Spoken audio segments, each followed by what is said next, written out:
रात के 2 बज रहे थे। थोड़ी देर पहले ही मेरी छोटी ननद मुझे मेरे पति के कमरे में बिठा कर गई थी। कमरा एक अलग ही नज़ारा पेश कर रहा था। एसी की ठंडक में गुलाबों के फूलों की खुशबू काफ़ी अच्छी लग रही थी।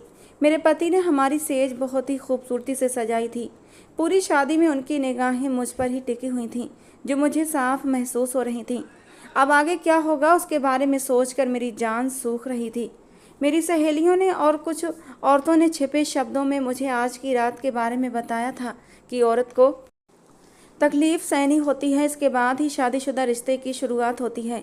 लेकिन औरत थोड़ी तकलीफ़ सहकर अपने पति को खुश कर देती है तो पति भी अपनी पत्नी से संतुष्ट होता है और अपनी पत्नी से बेहद प्यार करता है। दोनों की ज़िंदगी सुकून से गुजरने लगती है। मुझे अपने पति से बहुत प्यार था। मैंने सिर्फ उनकी तस्वीर देखकर ही उन पर दिल हार दिया था और मुझे नहीं पता था कि मेरे पति मेरे बारे में क्या सोचते हैं। मैंने शादी से पहले ही तय कर लिया था कि मैं अपने पति को दुनिया भर की खुशियां दूंगी, हर मुश्किल में उनके साथ कदम से कदम मिलाकर चलूंगी। लेकिन मुझे तो ये पता ही नहीं था कि आज पहली रात ही मुझे किस तकलीफ़ से गुजरना पड़ेगा। अभी थोड़ी ही देर हुई होगी कि अचानक ही कमरे की लाइट चली गई। मेरा दिल बेकाबू होकर धड़क उठा। मुझे अंधेरे से डर लगता था, लेकिन ये नया घर था। मैं यहाँ पर किसी से कुछ कह नहीं सकती थी। आखिरकार नई नवेली दुल्हन जो थी।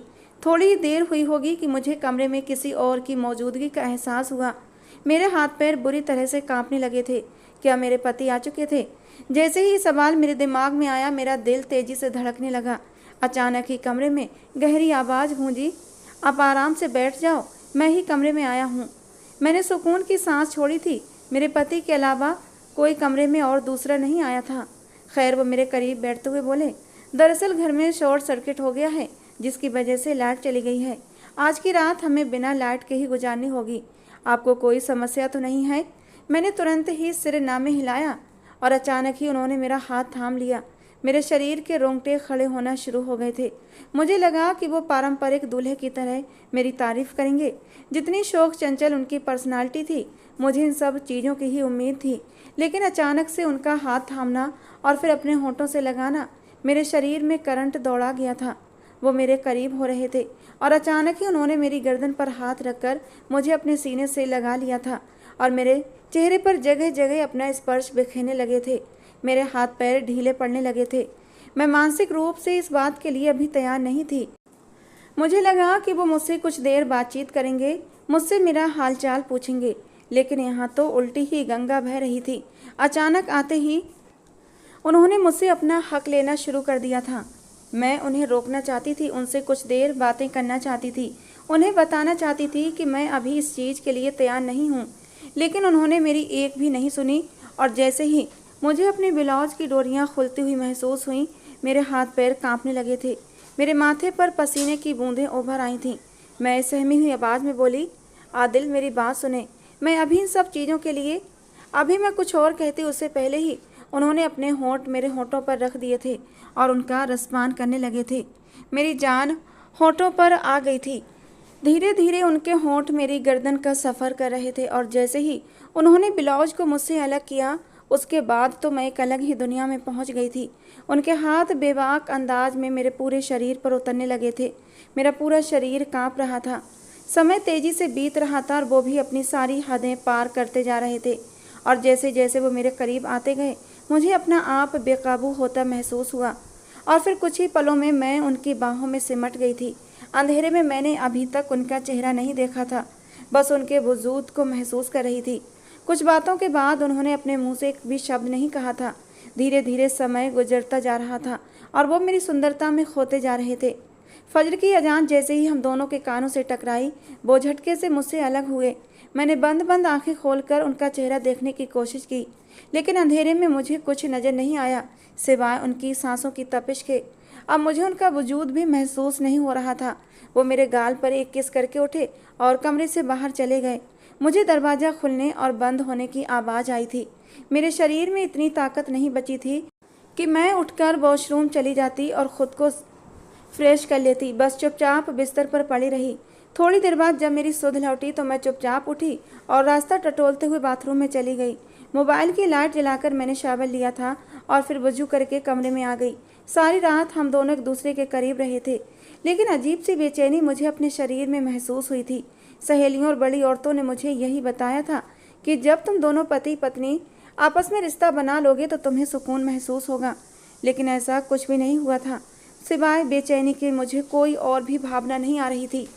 मैंने बाहर आकर नमाज पढ़ी और फिर बिस्तर पर लेट गई। काफ़ी देर तक अपने पति का इंतजार किया, लेकिन वो कमरे में नहीं आए थे। मुझे लगा शायद मस्जिद की ओर चले गए होंगे। ये सोचकर मैंने आंखें बंद कर लीं। कब मैं नींद की वादियों में खो गई, मुझे होश नहीं रहा। सुबह मेरी आंख बाहर के शोर से खुली थी। मैंने पूरे कमरे पर एक निगाह दौड़ाई तो कमरे में कोई मौजूद नहीं था। क्या मेरे पति रात भर कमरे में नहीं आए थे? ये ख्याल आते ही मुझे अजीब सा महसूस हुआ था। मैंने सिर झटक कर बाथरूम में जाकर मुंह हाथ धोया और एक अच्छा सा ड्रेस पहनकर तैयार हो गई। शीशे के सामने खड़ी हो गई और अपने बाल सुलझाने लगी। अभी कुछ ही देर हुई थी कि मेरे पति शेरवानी की कमीज और पायजामा पहनकर कमरे में दाखिल हुए थे। उनके चेहरे पर थकान के साफ साफ निशान थे। बाल बिखरे हुए थे और कुर्ते के कफ मुड़े हुए थे। वह मुझे देखते हुए थकान भरे लहजे में बोले, अम्मी बता रही थी कि तुम बाहर नहीं आई, जाओ सलाम दुआ कर लो, तब तक मैं शावल ले लेता हूँ। मैंने धीरे से सिर हिलाया और जल्दी जल्दी खुद को संवार कर कमरे से बाहर निकल आई। उनका अंदाज बड़ा ही अजीब था। कल रात की आवाज़ भी कुछ बदली बदली सी लग रही थी। एक पल के लिए मेरा दिल धड़क उठा था और अजीब अजीब से ख्याल मेरे दिमाग में आने लगे, लेकिन मैंने सब चीज़ों को झटक कर अपनी सास के कमरे की तरफ रुख किया। वहाँ पर एक भीड़ जमा थी। मेरी छोटी ननद उनके बिस्तर पर ही मौजूद थी और मेरी सास उसके सर पर धीरे धीरे हाथ फेर रही थी। मैं सलाम करके बिस्तर पर ही बैठते हुए अपनी सास से पूछने लगी, अम्मी समीरा को क्या हुआ है? ये इस तरह क्यों लेटी है? मेरी आवाज़ बेहद धीमी थी, इसलिए धीमी आवाज़ में बात करना मैंने सही समझा था। मेरी सास मेरी ओर देखते हुए नाराज़गी से बोली, बेटा जब शौहर सारी रात कमरे में नहीं आया तो तुम्हें चाहिए था कि एक बार कमरे से बाहर झांक लेती कि घर में क्या मुसीबत आ गई है, लेकिन नहीं। आजकल की लड़कियों को सिर्फ और सिर्फ नींद ही प्यारी होती है। ससुराल वाले जाएं भाड़ में। उनका अंदाज काफ़ी तंज भरा था। मैं हैरान होकर उन्हें देखने लगी कि वो किसकी बात कर रही थीं। मुझे कुछ समझ नहीं आया। मैंने फिर से उलझन भरे लहजे में पूछा, अम्मी आप क्या कहना चाहती हैं? मैं आपकी बातों का मतलब नहीं समझ पा रही। आखिर समीरा को क्या हुआ है? सब ठीक तो है ना? और फिर जो बात मेरी बड़ी ननद ने मुझे बताई थी, उसने मेरे हाथ पांव ढीले कर दिए। मेरा पूरा शरीर जैसे भूकंप की चपेट में आ गया था। मैं फटी फटी निगाहों से अपनी ननद को देख रही थी। मेरी ननद का कहना था कि कल आपकी रस्मों के बाद छोटी अपने कमरे में गई थी, लेकिन कमरे में जाते ही वो बेहोश हो गई थी। वो तो समय पर मैंने उसे देख लिया था और घर में शोर मचा दिया था। उन्होंने कहा भाई यानी आदिल और उनके घर वाले मेरी छोटी ननद को लेकर अस्पताल भागे थे और इन्हीं सब चीज़ों में सारी रात लग गई। घर में कोई नहीं था सिवाय कुछ मेहमानों के। भाई भी काफ़ी परेशान हो रहे थे। आपको भी बार बार याद कर रहे थे कि कल आपकी पहली रात थी, लेकिन छोटी की वजह से सब खराब हो गया। भाई काफ़ी शर्मिंदा भी थे, लेकिन बहन की तबीयत का मामला था। मैं भी आपसे माफ़ी चाहती हूँ, लेकिन इसमें हमारा कोई कसूर नहीं है। इन लोगों के कहने के मुताबिक मेरे पति कल मेरी छोटी ननद के साथ अस्पताल में थे, तो फिर रात को मेरे पास कौन आया था? ये एहसास ही मेरी रूह को झकझोरने के लिए काफ़ी था। मैं कुछ कहती या सुनती मेरी सास फिर से गुस्से से बोली, किस खुशी में तुम माफ़ी मांग रही हो इसे? अरे इसे तो इतना भी ख्याल नहीं हुआ कि कमरे से बाहर ही आ जाए। देखे तो सही कि आखिर हुआ क्या है जो मेरे शौहर कमरे में नहीं आया। लेकिन नहीं भाई, मैं क्या ही बोलूं। माँ बाप ने कुछ सिखाकर भेजा हो तो पता हो। मेरी सास पारंपरिक सासों की तरह मुझे सुनाने लगी, लेकिन उनकी कोई भी बात मेरे पल्ले नहीं पड़ रही थी।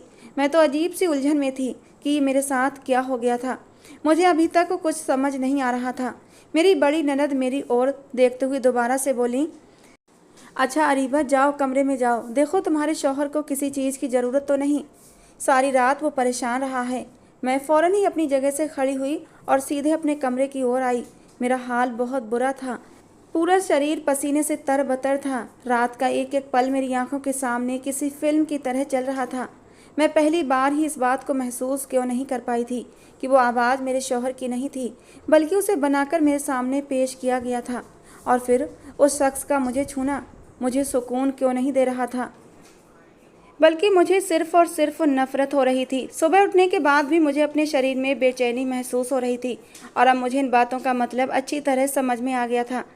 मैंने गहरी सांस ली और अपनी आंखों में आंसू भरने लगी। मेरा हाल ऐसा था जैसे काटो तो बदन में खून नहीं।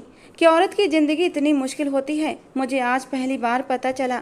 मैंने कल रात के कितने सपने सजाए थे, लेकिन यहाँ आने के बाद मेरे सभी सपने चकनाचूर हो गए थे। जैसे ही मैं कमरे में दाखिल हुई, मेरे पति अपने बालों को तौलिए से रगड़ते हुए बाथरूम से बाहर आए और मुझे देखते हुए सवालिया लहजे में बोले, अम्मी से मुलाकात हो गई। मैंने फ़ौरन सिर हाँ में हिलाया तो वो आगे बोले, बेगम साहिबा, अब आप अपने मायके में नहीं ससुराल में हैं, तो ज़रा इधर उधर झांक लिया करो। खैर, कल तुम्हारी पहली रात थी, इसलिए तुम्हें यहाँ का तरीका मालूम नहीं होगा, लेकिन शरीके हयात आगे से इस बात का ख्याल रखना। जबकि मैं बिल्कुल गुमसुम सोफे पर बैठी हुई थी, मेरे सिर से सारी बातें गुजर रही थीं। मुझे कुछ भी समझ नहीं आ रहा था कि मैं किस तरह का रिएक्शन दूं। एक तरफ मेरा दिल चाह रहा था कि मैं अपने पति को अपने ऊपर बीती सारी कहानी सुना दूं, लेकिन मेरा दिमाग फ़ौरन ही मना कर रहा था कि ये गलती मत करना। वो पति हैं तुम्हारे, तुम्हारी तकलीफ़ नहीं समझेंगे, बल्कि तुम ही को उल्टा इल्ज़ाम देंगे। मैं अभी इन्हीं सब सोचों में मगन थी कि अचानक आदिल मेरे बराबर में आकर बैठे और मुझे बाहों से जकड़कर अपने पास लगाते हुए बोले, जाने मन माफ़ी चाहता हूँ, कल रात तुम्हारे पास नहीं आ सका, तुम्हारे इस खूबसूरत बदन को महका नहीं सका, लेकिन परेशान मत हो, मैं ज़रा नींद ले लूँ, उसके बाद अच्छे से तुम्हारे होश ठिकाने लगाऊंगा और तुम्हें बताऊंगा कि पति आखिर क्या चीज़ होता है। ये कहते ही उन्होंने मेरे गाल पर एक किस किया और ठहाका मार कर हंस पड़े। मुझे अपने पूरे शरीर में डर की लहरें दौड़ती हुई महसूस हुई थीं। ये मेरे साथ क्या हो गया था? वो ये तो बोलकर बिस्तर से चले गए थे और मुझे पास आने का इशारा भी करने लगे। मैं डर से कांपते हुए उनके पास ही बैठ गई। एक झटके से उन्होंने अपना वजूद मेरे वजूद से जोड़ लिया था और मुझे अपनी बाहों में भरकर नींद की वादियों में खो गए थे। वो रात भर के थके हुए थे, इसके अलावा शादी के हंगामों के भी थके हुए थे, इसलिए लेटते ही जल्दी ही सो गए थे। सोते हुए भी उनकी पकड़ इतनी मजबूत थी कि मुझे अपनी सांस रुकती हुई महसूस हो रही थी। मेरी आंखों के सामने अंधेरा छाने लगा था। ये मेरे साथ बैठे बिठाए क्या हो गया था? मेरी आंखों से लगातार आंसू बहने लगे थे। मुझे अपना आप बहुत बेबस महसूस हो रहा था। मैं कैसे अपने पति को अपना राज बताती? मैं कोई छोटी बच्ची नहीं थी जो इन हालात के बारे में नहीं जानती। अगर मेरे पति मेरे पास आते तो उन्हें आराम से पता चल जाता कि मेरे साथ क्या हो चुका है। ये सोच कर ही मेरी रूह कांप गई थी। मैं कब नींद की वादियों में खो गई मुझे पता ही नहीं चला। शाम के वक्त अचानक ही मुझे अपने चेहरे पर किसी के होंठों का स्पर्श महसूस हुआ। मेरी आंख अचानक खुली थी। मेरे पति मेरे चेहरे को अपने स्पर्श से महका रहे थे। मैं एक झटके से उनसे दूर हुई थी। अगर वे मेरे पास आते और मेरा राज जान जाते तो बहुत बड़ी प्रॉब्लम खड़ी हो जाती। वो मुझे बदचलन कहते, न जाने किस तरह के इल्ज़ाम लगाते। ये सोच कर ही मेरी जान सूख गई थी। ज़रूर उन्हें मेरा यूं झटकना पसंद नहीं आया था। मैं उनकी तरफ देखते हुए गले में अटकते हुए बोली, मुझे आपसे कुछ कहना है। मेरी आवाज़ लड़खड़ा रही थी। वो मुझे देखते हुए बोले, क्या हुआ है, इतना क्यों घबरा रही हो? मैंने तुम्हें मारा थोड़ी है, बस थोड़ा सा प्यार ही तो किया था, इसमें इतना डरने वाली कौन सी बात है? जबकि मैं रोते हुए बोली, आदिल, आप मेरे पति हैं, यकीनन मेरी परेशानी को समझेंगे। खुदा के लिए मुझ पर शक मत करना, बस मेरी बात सुन लेना। वो मुझे देखते हुए सिर झुकाकर सहमति जता चुके थे। उनकी तरफ से रजामंदी मिलते ही मैंने गहरी सांस ली और उनकी तरफ देखते हुए बोली, बेशक आप मर्द हैं, लेकिन आप मेरे शौहर भी हैं और मियाँ बीवी एक दूसरे का लिबास होते हैं। लेकिन अगर आपने मुझ पर शक किया, भरोसा नहीं किया, तो हम कभी भी एक दूसरे के नहीं हो सकते। बस शक में रहकर ही अपना रिश्ता बर्बाद कर देंगे। जबकि वो अचानक ही मेरे करीब आए और मुझे बाजुओं से थामते हुए बोले, अरीबा मेरी जान, क्या हुआ है? इतनी परेशान क्यों हो? सुबह से महसूस कर रहा हूँ जो खुशी तुम्हारे चेहरे पर बारात वाले दिन थी वो अब कहीं भी मौजूद नहीं। क्या मुझसे नाराज़ हो? मैंने फ़ौरन ही ना में सिर हिलाते हुए कहा, ये बात नहीं है। दरअसल मैं बोलते बोलते अचानक चुप हो गई। मेरे दिमाग में अजीब अजीब से डर आ रहे थे। अगर मैं अपने शौहर को सच बता देती तो क्या पता वो मुझे आज के आज ही छोड़ देते, क्योंकि मर्द जात अपनी औरत के मामले में काफ़ी कठोर होते हैं। और अगर वो मुझे छोड़ देते तो मेरे माँ बाप जीते जी मर जाते, मेरी पूरी ज़िंदगी बर्बाद हो जाती। इसीलिए मैंने बात को संभाल लिया और बोली, आदिल, मेरे माँ बाप ने ये शादी अपनी पसंद से की है। इस शादी में मेरी जरा भी रजामंदी शामिल नहीं है। मैं अभी आपके साथ रिश्ता नहीं बना सकती। मुझे इन सब चीज़ों के लिए मानसिक रूप से तैयार होना है और इसके लिए मुझे आपकी थोड़ी सी मदद चाहिए। मैं कुछ वक्त आपके करीब नहीं आ सकती। जबकि वो मुझे हैरानी से देख रहे थे। कहने लगे, लेकिन ऐसा कैसे हो सकता है? मैंने जब ये रिश्ता तय किया था तो तुम्हारी माँ से सबसे पहले यही सवाल पूछा था कि तुम राजी हो या नहीं, तो फिर ये बात कहाँ से आती है? और रही बात रिश्ता बनाने की, तो देखो, तुम मेरी बीवी हो, पति हूँ मैं तुम्हारा, और हर मर्द की तरह मेरी भी ख्वाहिश है कि मैं अपनी पत्नी के करीब जाऊँ, उस पर अपनी मोहब्बतें निछावर करूँ। और भाई इतनी खूबसूरत बीवी है मेरी, कैसे मैं उससे इतना दूर रह सकता हूँ? ये कहते कहते उन्होंने मेरे होंठों को छूना शुरू कर दिया था। पल भर में ही उनकी आंखों में मदहोशी उतरने लगी थी, और इससे पहले कि वो अपने होंठ मेरे होंठों पर रख देते, मैं उनसे थोड़ा सा दूर हुई थी। कहने लगे, अबीरा क्या बात है, शादी हुई है हमारी और तुम मुझसे दूर भाग रही हो, आखिर ऐसा क्यों? देखो, रात तो मेरी मजबूरी थी जो तुम्हारे करीब नहीं आ सका, लेकिन अब मुझे मेरा हक चाहिए, इसीलिए तुम अपने आप को इन सब चीज़ों के लिए तैयार कर लो, क्योंकि मैं तुम्हें ज़्यादा मोहलत नहीं दूंगा। मुझे मेरी बीवी का सुकून चाहिए। वो ये बोलकर बाथरूम में बंद हो गए थे, जबकि मेरा हाल ऐसा था कि जैसे काटो तो बदन में खून नहीं। मैं तो पहले दिन से ही अपने शौहर की दीवानी थी। जब मैंने उनकी तस्वीर देखी थी, उसी पल मैं अपना दिल हार बैठी थी, और अब उनको अपने करीब ना आने देना मुझे भी दर्द से दो चार कर रहा था। मैं भी उनकी कुर्बत चाहती थी, आखिर को बीवी थी, मेरे भी कुछ हक थे। लेकिन जो हादसा मेरे साथ कल रात अंधेरे में हुआ था, उसको मद्देनज़र रखते हुए मुझे सब्र करना था और उस शख्स को तलाश करना था जिसने मेरे साथ ये सब कुछ किया था, क्योंकि अगर मैं ऐसा ना करती और उस शख्स को तलाश ना करती तो मेरे शौहर आराम से मुझे ही कसूरवार ठहराकर तलाक दे देते और मेरी इज्जत पर दाग लग जाता, और मैं ऐसा कुछ भी करना नहीं चाहती थी। मेरे माँ बाप बूढ़े थे, मेरा एक ही भाई था जो काफ़ी इज्जतदार था। मैंने हमेशा अपने बाप और भाई का मान रखा था, लेकिन अगर मैं शादी के बाद उनका ये मान तोड़ती तो मुझ पर लानतें थीं। थोड़ी देर बाद ही मेरे शौहर फ्रेश होकर बाथरूम से बाहर आए और मेरी तरफ देखते हुए बोले, चलो तुम भी तैयार हो जाओ, फिर हम नीचे चलते हैं। उनका रवैया अब काफ़ी सर्द था। हालांकि जब वो मेरे करीब थे तब उनके चेहरे पर एक खूबसूरत मुस्कुराहट थी। उनका लहजा काफ़ी नरम था, लेकिन अब तो काफ़ी सख्त मर्द लग रहे थे। हो सकता है मेरे मना करने से उनका मूड ख़राब हो गया हो, इसीलिए उनके चेहरे पर खामोशी आ गई थी। मैं खामोशी से उठकर बाथरूम में चली गई। हाथ मुँह धोकर बाहर आई तो वो कमरे में मौजूद नहीं थे। मैंने पहले दिन ही अपने शौहर को अपने आप से दूर कर दिया था। मैंने खुद को थोड़ा संवारा और कमरे से बाहर आ गई। सामने ही मेरे शौहर अपनी माँ के साथ बैठे उनसे बातें कर रहे थे।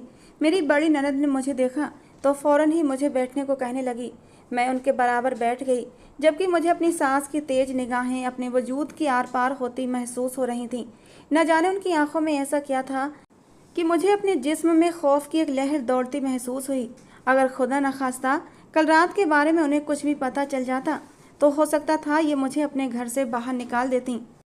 अचानक ही मेरी सास बोली, अरीबा, वैसे रात को तुम कमरे से बाहर क्यों नहीं आई? मैं एकदम ही कांप उठी थी, इसलिए मैं बड़बड़ाते हुए बोली, कल कमरे में जाते ही मेरी आंख लग गई थी, इसलिए मुझे कुछ होश नहीं रहा। अम्मी, मैं माफ़ी चाहती हूँ, आइंदा से ख्याल रखूँगी। उन्होंने सिर हिलाकर इशारे में हामी भरी थी। मैंने माफ़ी मांग लेना ज़रूरी समझा था, क्योंकि मैं नहीं चाहती थी कि मैं पहले ही दिन अपनी सास की आंखों में खटक जाऊं और बाद के लिए मेरे गले मुसीबत पड़ जाए। मुझे सिर्फ़ और सिर्फ अब उस इंसान को ढूंढना था जो मेरी बर्बादी का कारण था। थोड़ी ही देर गुजरी होगी कि एक आदमी घर में दाखिल हुआ। मैंने उस आदमी की तरफ देखा। वो सीधा मेरी सास के पास आया और उनके आगे सिर झुका दिया। मेरी सास उससे प्यार से बात कर रही थी। मैं उस व्यक्ति को गौर से देख रही थी। वो मेरी सास के साथ ही बैठ गया था, जबकि मेरे पति का मुंह बन गया था। एक पल के लिए मैं हैरान भी हुई, लेकिन मैंने अपना सिर झटक दिया। मेरी सास मुझसे बोली कि अरीबा, इससे मिलो, ये तुम्हारा देवर है और मुझसे बहुत प्यार भी करता है मेरा बेटा। जबकि मैं हैरान रह गई थी। हमारी जानकारी में सिर्फ इतना था कि मेरे पति इकलौते हैं, बस एक बड़ी ननद और एक छोटी ननद थी। इसके अलावा उनका ये बेटा ना आज तक मैंने देखा था, न इसके बारे में सुना था। मेरे चेहरे पर उलझन देखकर मेरी बड़ी ननद कहने लगी, अरे भाभी, आप परेशान मत हो। आप यही सोच रही होंगी कि भाई को तो आपने न देखा है और न उनके बारे में सुना है। तो मैं आपको बता दूं, ये मेरी पहली अम्मी के बेटे हैं, मगर हमसे कम ही मुलाकात करते हैं। अब्बू के इंतकाल के बाद तो इन्होंने हमारे घर आना जाना ही छोड़ दिया है। बस पता नहीं आज कैसे आ गए। उनके लहजे में खुशी का अंश था। यकीनन वो अपने भाई के आने से खुश थीं, लेकिन न जाने क्यों वो मुझे अजीब सी नज़रों से देख रहा था। मुझे उसकी आंखों में एक अजीब सी चमक नजर आ रही थी, एक अजीब सा इंतकाम, कुछ पा लेने की चाहत। मगर मैं खामोश रही। मैंने हल्के से सिर को हिलाकर जुम्बिश दी थी। मेरी बड़ी ननद का कहना था कि ये शादी में नहीं आए थे। इन्हें बहुत बुलाने की कोशिश की, लेकिन ये अहमदाबाद में मौजूद थे। मैंने खामोशी से सिर झुका लिया। भला मैं अपने देवर के हवाले से क्या ही बात करती, और मुझे मालूम था कि देवर भाभी का रिश्ता आग और पानी का रिश्ता होता है, और मेरे पति काफ़ी गुस्सैल तबीयत के मालिक थे, इसीलिए मैं अपने रिश्ते ख़राब करना नहीं चाहती थी। उन्होंने ना अपने भाई से बात की थी, ना ही कोई सलाम दुआ। ये मेरे लिए सब कुछ हैरान करने वाला था। मेरी बड़ी ननद मुझे इशारा करके रसोई में बुला चुकी थी। मैं उनके पीछे चली गई, और फिर उन्होंने जो बात मुझे बताई वो मुझे एक पल के लिए शक में डाल चुकी थी। मेरी ननद का कहना था कि आदिल भाई और फराज भाई के बीच कभी नहीं बनती। वो दोनों एक दूसरे से नफरत करते हैं। आदिल भाई का कहना है कि फराज भाई की वजह से बाबा उनके पास नहीं आते थे, और यही बात फराज भाई कहते हैं। जायदाद के पीछे भी इन दोनों के बीच बहुत लड़ाई हुई है, और कारोबार में भी नुकसान हुआ है, इसीलिए ये एक दूसरे से नफरत करते हैं। और एक वक्त में ये दोनों एक ही लड़की से प्यार कर बैठे थे। मेरे लिए ये बात काफ़ी हैरान करने वाली थी। मेरी ननद आगे कहने लगी, आदिल भाई पीछे नहीं हटे थे। हालांकि उन्हें मालूम हो गया था कि फराज भाई उस लड़की से मोहब्बत करते हैं, मगर आदिल भाई उस लड़की को जाकर परेशान करने लगे थे, और इसी वजह से फराज भाई हम सबको छोड़कर बाहर लंदन चले गए थे। उस लड़की ने भी आदिल भाई में दिलचस्पी दिखानी शुरू कर दी थी, क्योंकि वो देखने में काफ़ी खूबसूरत, और उन्होंने बहुत ही छोटी उम्र में ही खुद को जमा लिया था, जबकि फराज भाई अभी कामयाबी की पहली सीढ़ी पर ही मौजूद थे। मगर वो लड़की सिर्फ और सिर्फ पैसा खाना चाहती थी। उसने फराज भाई के जाने के बाद कुछ ही समय आदिल भाई के साथ गुजारा, और फिर उन्हें भी छोड़ दिया। इस तरह दोनों भाइयों के बीच नफरत की दीवार खड़ी हो गई। अब ये दोनों एक दूसरे की शक्ल देखना गवारा नहीं करते।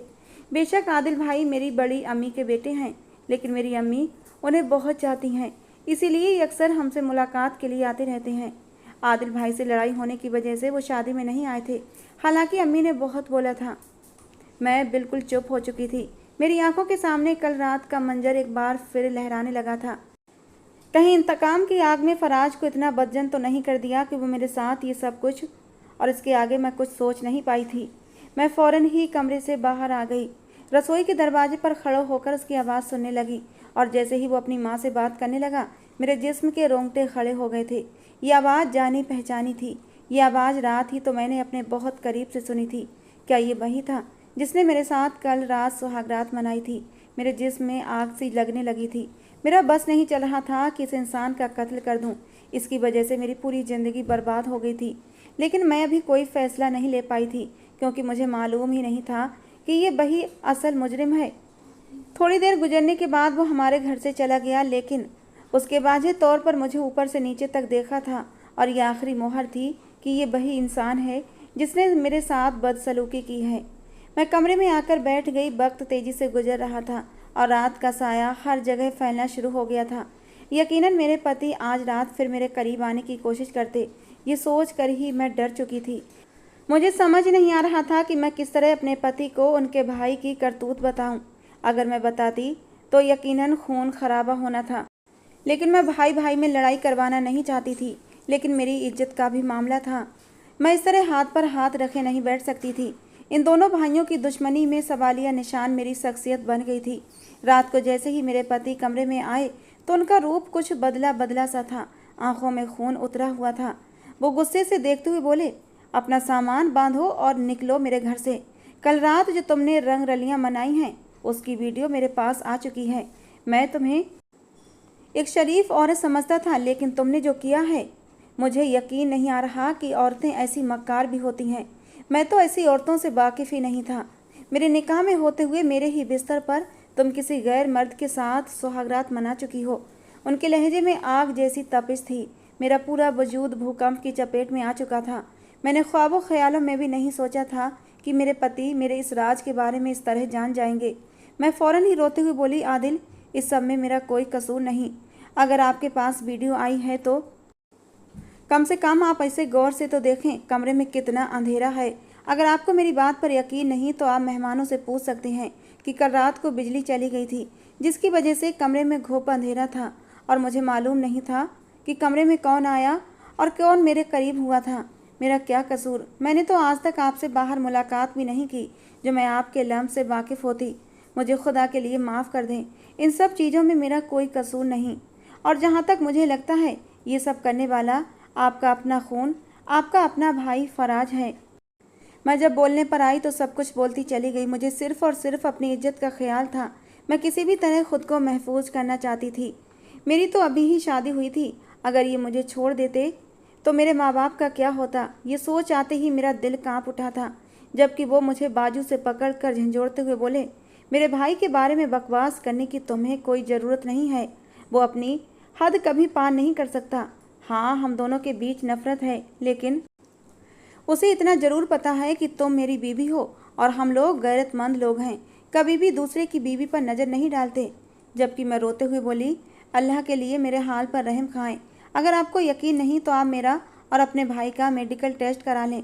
अगर मेरी बात सही साबित हुई तो आप मुझसे रिश्ता ख़त्म नहीं करेंगे, बल्कि अपने भाई को सज़ा देंगे कि उसने मेरे साथ गलत किया। और अगर मेरी बात झूठी साबित हुई तो आप जो बोलेंगे मुझे मंजूर होगा। अगर आप मुझे भरी दुनिया में जलील भी करेंगे तब भी मैं उफ नहीं करूँगी, बल्कि सिर झुकाकर अपनी सज़ा स्वीकार करूँगी। हर लड़की का ख्वाब होता है कि शादी के बाद वो एक खुशहाल ज़िंदगी जिए, और ये दिन हर लड़की के लिए बहुत अहमियत के हामिल होते हैं। लेकिन मेरी ज़िंदगी में जो अजाब आया है, मैं उसे झेल कर ही पागल होने की दर पर आ गई थी।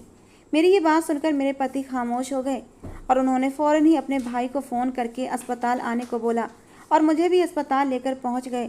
वो हड़बड़ाकर वहां पहुंचा था। उसे लगा था कि शायद अम्मी की तबीयत ख़राब हो गई है, लेकिन मुझे और भाई को अस्पताल में देखकर वो फ़ौरन बोला, क्या हुआ है? तुमने मुझे इतना अर्जेंट क्यों बुलाया है? जबकि मेरे पति ने बिना कुछ सोचे समझे उसके मुंह पर एक जोरदार थप्पड़ दे मारा और उसे घसीटता हुआ डॉक्टर के पास ले गया।